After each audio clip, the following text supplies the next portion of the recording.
اور اپنی فہم و فرست پر بھروسہ کر کے فوراً یہ فیصلہ کر لیا کہ اسے خود وینس جا کر اینٹونیو کے مقدمے کی پیروی کرنی چاہیے۔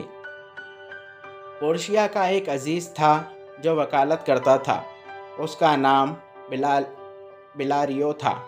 پورشیا نے اسے مقدمے کی ساری تفصیلات لکھ کر بھیجی اور اس سلسلے میں اس کی رائے دریافت کی، اور یہ بھی لکھا کہ اپنے رائے کے ساتھ وہ کپڑے بھیج دے جو وکیل مقدمے کی پیروی کرتے وقت پہنتے ہیں۔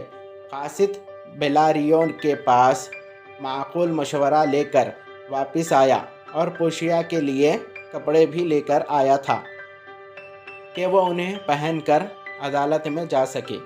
پورشیا نے خود بھی مردانہ لباس پہنا اور اپنی سہیلی نرسیا کو بھی پہنا دیا، اور وکیلوں کا ساقچہ پہن کر نرسیا کو اپنا کلرک بنا لیا۔ وہ فوراً روانہ ہو گئے اور وینس پہنچ گئے۔ مقدمہ وینس کے ڈیوک اور قانون سازوں کے سامنے پیش ہونے ہی والا تھا کہ پورشیا اس عدالت عالیہ میں داخل ہوئی اور اس نے بلاریو کا ایک خط پیش کیا جس میں اس فاصل وکیل نے ڈیوک کو یہ لکھا تھا کہ اینٹونیو کے مقدمے کی پیروی کرنے کے لیے میں خود حاضر ہوتا، لیکن اپنی بیماری کی وجہ سے مجبور ہوں، اس لیے میں درخواست کرتا ہوں کہ میری جگہ نوجوان اور قابل ڈاکٹر بلتھازار پورشیا کا مردانہ نام کو مقدمے کی پیروی کرنے کی اجازت دی جائے۔ ڈیوک نے یہ درخواست منظور کر لی، حالانکہ اسے اس اجنبی کی کم سنی پر حیرت تھی جس نے بڑی خوبصورتی سے بھیس بدل رکھا تھا، اور اب اس اہم مقدمے کی سماعت شروع ہوئی۔ پورشیا نے چاروں طرف نگاہ ڈالی۔ بے رحم وکیل اس کے سامنے کھڑا تھا۔ اس نے بیسنیو کو بھی دیکھا، لیکن وہ اپنی بیوی کو اس بدلے ہوئے بھیس میں پہچان نہیں سکا۔ وہ امید و بین کی حالت میں اپنے دوست اینٹونیو کے پاس کھڑا تھا۔ پورشیا نے جو اہم اور مشکل کام اپنے ذمے لیا تھا، اس کی نزاکت نے اس نرم و نازک خاتون کے دل میں ایسی ہمت پیدا کر دی تھی کہ وہ بڑی بے باکی کے ساتھ اپنا فرض ادا کر رہی تھی۔ سب سے پہلے وہ شیلاک سے مخاطب ہوئی اور یہ تسلیم کرتے ہوئے کہ وینس کے قانون کے مطابق اسے وہ تعاون لینے کا حق حاصل ہے جو معاہدے میں تحریر تھا۔ اس نے اتنے دل نشین انداز سے رحم کے بلند جذبے کے بارے میں تقریر کی جسے سن کر پتھر سے پتھر دل بھی پگھل جاتا، لیکن شیلاک کے دل پر کوئی اثر نہیں ہوا۔ پورشیا نے کہا کہ رحم کا جذبہ ایسا ہے جسے آسمان سے زمین پر برابر رحمت برساتا ہے۔ رحم ایک ایسی رحمت ہے جو دینے والے اور لینے والے دونوں کو یکساں طور پر مالا مال کرتی ہے۔ یہ بادشاہوں کو ان کے تاج سے زیادہ زیب دیتی ہے، کیونکہ یہ خدا کی صفت ہے۔ جب عدل و انصاف میں رحم شامل ہو جاتا ہے تو زمین کی قومیں خدا سے قریب حاصل کر لیتی ہے۔ پھر اس نے شیلاک سے کہا کہ ہم خدا سے رحم کی درخواست کرتے ہیں۔ ایسی دعا سے ہمیں یہ سبق سیکھنا چاہیے کہ ہم خود رحم کیا کریں۔ شیلاک نے اسے صرف یہ جواب دیا کہ معاہدے کے مطابق صرف تعاون چاہتا ہے جو 1 پاؤنڈ انسانی گوشت کی صورت میں اسے ملے گا۔ کیا وہ روپیہ ادا کرنے کے قابل نہیں ہے؟ پورشیا نے اس سے دریافت کیا۔ بیسنیو نے اصل سے کئی گنا زیادہ رقم پیش کی، لیکن شیلاک نے انکار کر دیا اور اب بھی اینٹونیو کے 1 پاؤنڈ گوشت کا مطالبہ کرتا رہا۔ اس پر بیسنیو نے نوجوان وکیل سے درخواست کی کہ وہ قانون میں تھوڑی سی ترمیم کرنے کی کوشش کرے تاکہ اینٹونیو کی جان بچ سکے، لیکن پورشیا نے بڑی متانت سے جواب دیا کہ قانون میں کسی قسم کی تبدیلی ممکن نہیں ہے۔ شیلاک نے پورشیا کی یہ کیفیت سنایا کہ قانون میں تبدیلی ممکن نہیں ہے، وہ تو سمجھا کہ وکیل اس کے حق میں ہے اور اس نے کہا، ایک منصف مزاج اور عادل شخص فیصلہ کرنے آیا ہے۔ نوجوان نے عقل مند منصف کے، تمہارا احترام کرتا ہوں، تم اپنی عمر سے زیادہ بڑی معلوم ہوتی ہو۔ پورشیا نے شیرلاک سے معاہدہ دیکھنے کے لیے مانگا اور اسے پڑھ چکنے کے بعد کہا، اس معاہدے کی مدت ختم ہو چکی ہے اور بخیل کو قانوناً یہ حق حاصل ہے کہ وہ اینٹونیو کے دل کے پاس سے 1 پاؤنڈ گوشت لے لے۔ اس کے بعد اس نے شیرلاک سے پھر درخواست کی، رحم کرو، روپیہ لے لو اور مجھے اس کی اجازت دے دو کہ میں یہ دستوں تعویذ پھاڑ کر پھینک دوں۔ لیکن ظالم شیرلاک کے دل پر رحم کا ذرا بھی جذبہ نہیں تھا۔ اس نے جواب دیا، میں اپنی جان کی قسم کھا کر کہتا ہوں کہ انسانی زبان میں اتنی طاقت نہیں ہے کہ مجھے تبدیل کر سکے۔ اینٹونیو، پورشیا نے کہا، مجبوری ہے، اب تو اپنے سینے پر چھری چلوانے کے لیے تیار ہو جاؤ۔ اور جب شیرلاک اس کا گوشت کاٹنے کے لیے ایک بڑے سے چھرے کو بہت ذوق و شوق سے تیز کر رہا تھا تو پورشیا نے اینٹونیو سے پوچھا، تمہیں کچھ کہنا ہے؟ اینٹونیو نے بڑے صبر و سکون کے ساتھ جواب دیا کہ مجھے کچھ نہیں کہنا ہے، کیونکہ میں مرنے کے لیے تیار ہو گیا ہوں۔ پھر اس نے بیسنیو سے مخاطب ہو کر کہا، بیسنیو، اپنا ہاتھ میرے ہاتھ میں دے دو، خدا حافظ۔ اس کا غم مت کرنا کہ میں تمہاری وجہ سے اس مصیبت میں مبتلا ہوا ہوں۔ اپنی بیوی سے میرا ذکر کر دینا اور اسے بتانا کہ میں تم سے بڑی محبت کرتا ہوں۔ بیسنیو نے بڑے دکھ بھرے لہجے میں جواب دیا، اینٹونیو، میری شادی ایک ایسی عورت سے ہوئی ہے جو مجھے جان سے بھی زیادہ پیاری ہے، لیکن تمہاری جان کے سامنے میری جان، میری بیوی، بلکہ ساری دنیا بھی کوئی قیمت نہیں ہے۔ میں اس بھوت سے تمہاری جان بچانے کے لیے سب کچھ قربان کرنے کے لیے تیار ہوں۔ حالانکہ اس نرم دل خاتون کو یہ ناگوار نہیں گزرا کہ اس کا شوہر اپنے سچے دوست اینٹونیو کے لیے اس بے پناہ محبت کا اظہار کر رہا ہے، پھر بھی اس کی باتیں سن کر اس سے رہا نہ گیا اور اس نے کہا کہ اگر تمہاری بیوی یہاں موجود ہوتی اور تمہاری یہ پیشکش سنتی تو کچھ زیادہ خوش نہ ہوتی۔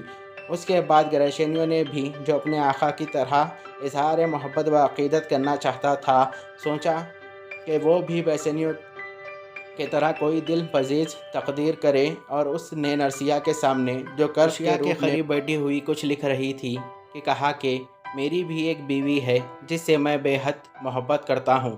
کاش وہ جنت میں ہوتی اور کسی طاقت کو آمادہ کر سکتی جو اس کمینے بخیل کا دل بدل دیتی۔ خیرت ہوئی کہ یہ بات تم اس کے پیٹھ پیچھے کہہ رہے ہیں، ورنہ تمہاری ایسی کی تیسی کرتی، تمہیں چھٹی کا دودھ یاد آ جاتا۔ نرسیا نے کہا۔ شیرلاک نے بے صبری سے چلا کر کہا، ہم وقت ضائع کر رہے ہیں، درخواست کرتا ہوں کہ فیصلہ جلد سنا دیا جائے۔ ساری عدالت میں ایک ہولناک خاموشی طاری ہو گئی اور ہر شخص کا دل اینٹونیو کے غم میں ڈوب گیا۔ Thank you. ہیلو ویورز، میں ہوں آپ کا اپنا دوست سلمان۔ امید کرتا ہوں آپ سب خیریت سے ہوں گے۔ اگر آپ میرے چینل پر نئے ہو تو میرے چینل کو سبسکرائب کریں اور بیل آئیکن کو آل پہ سیٹ کریں تاکہ میری ہر آنے والی اسٹوری کا نوٹیفیکیشن آپ کو ملتا رہے۔ اگر آپ کو یہ اسٹوری اچھی لگی تو اس اسٹوری کو بھی لائک کریں۔ تب تک کے لیے مجھے دیجیے اجازت۔ Thank you for watching.